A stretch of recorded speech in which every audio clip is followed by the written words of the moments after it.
नमस्कार, आप देख रहे हैं न्यूज़ आपका। इस वीडियो में हम बात करेंगे कि आखिर क्यों बादल मुर्मू को अपहरण करने की पुष्टि मोआदी नहीं कर रहे हैं।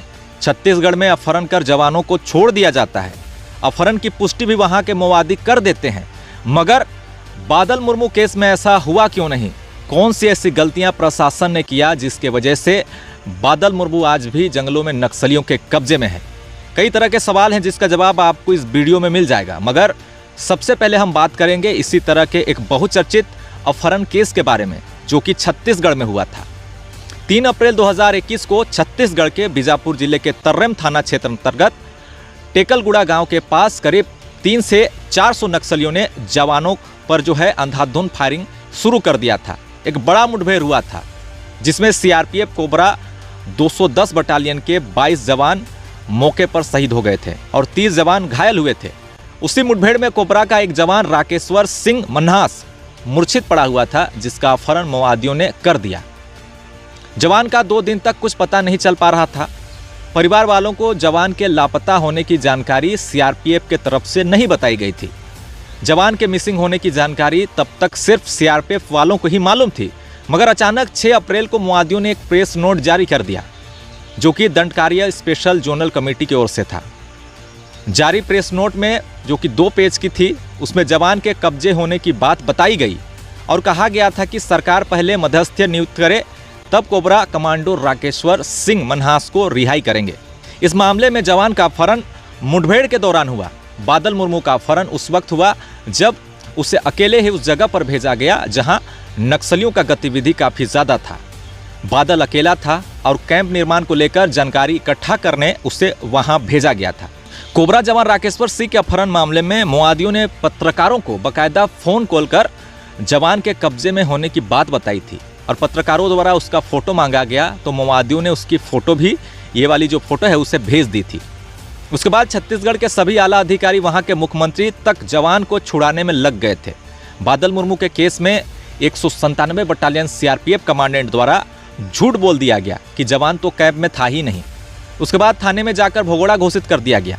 एक जवान को एक तो अकेले उसे मौत के मुंह में ढकेल दिया गया। उसके बाद अधिकारी बोल दिए कि कैंप में था ही नहीं, कहाँ गया, किस लिए गया, कोई जानकारी नहीं। छत्तीसगढ़ में कोबरा जवान राकेश्वर सिंह को छुड़ाने के लिए एक टीम तैयार की गई, जिसमें मुख्य रूप से समाजसेवी व पद्मश्री अवार्ड से सम्मानित धर्मपाल सैनी ने जवान को छुड़ाने में अहम भूमिका निभाया और साथ में अन्य लोग भी उस टीम में शामिल थे जिन्होंने मुख्य योगदान दिया।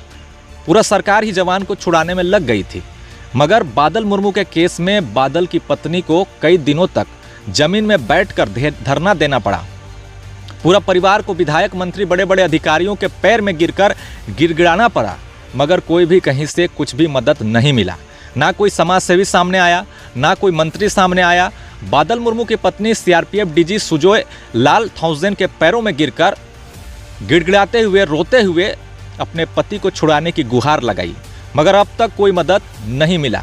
जब छत्तीसगढ़ में जवान की नक्सलियों के कब्जे में होने की बात आई थी तो पूरा नेशनल मीडिया ने खबरें चलाना शुरू कर दिया था।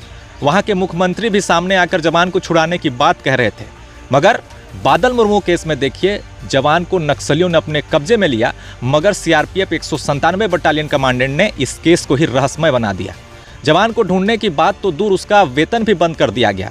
जवान के परिवार, बच्चों को भूखे मरने की कगार में छोड़ दिया गया। बादल मुर्मू का पिता अस्पताल में अंतिम समय तक बादल को ढूंढने की गुहार लगाता रहा, मगर किसी ने कहीं से भी कुछ मदद नहीं किया। सबसे बड़ी गलती कहें या जानबूझकर बादल मुर्मू को अकेले ही खतरनाक जगह भेजा गया। जो जवान घर जाने वाला था उसको कैसे अचानक स्पाई का काम देकर वहां भेजा गया। बादल के परिवार के पीछे किसी मंत्री, नेता, विधायक का हाथ नहीं है कि कुछ दबाव देकर उनको ढूंढा जा सके।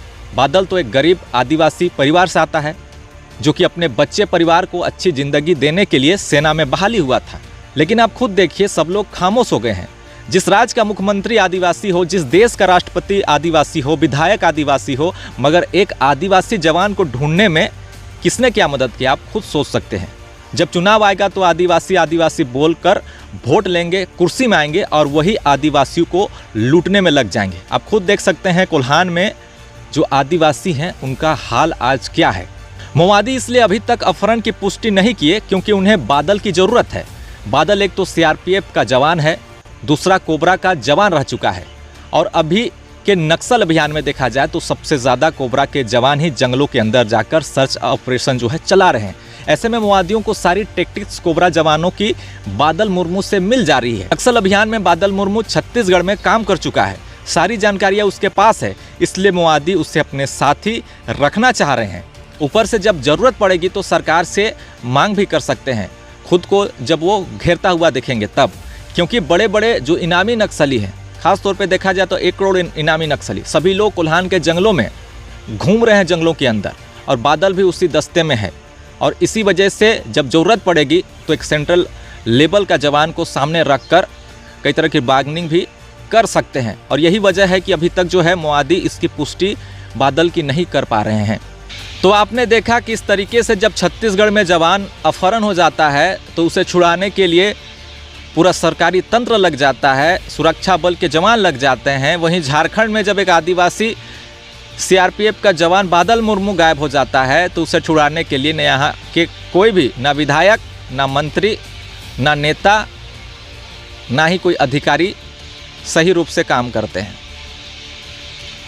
जिस राज्य का मुख्यमंत्री खुद आदिवासी है, आदिवासियों का नाम लेकर वोट बैंक बनाकर सत्ता में आ जाता है, लेकिन आज कोल्हान के क्षेत्रों को अगर देखेंगे तो बद से बदतर की स्थिति है। ना पीने का स्वच्छ पानी है, ना गांव तक जाने के लिए सड़कें हैं, यहाँ तक कि कई गांव अंधेरे में आज भी जी रहे हैं। और उनके पहनावों को देखेंगे तो आपको देखकर रोना आ जाएगा कि आखिर वो आज भी एक ऐसी सदी में जी रहे हैं जहाँ पर उन्हें सिर्फ पेट भर, वो भी सरकारी मुफ्त का खाना मिल रहा है। बाकी उनका जनजीवन देखा जाए तो पूरी तरह से जो है एक अलग ही दुनिया का बन गया है, जहाँ मोबाइल नेटवर्क भी नहीं आता है। आदि मानव वाली ज़िंदगी वो जीने को मजबूर हैं। ये आदिवासियों का हाल इस झारखंड राज्य में है।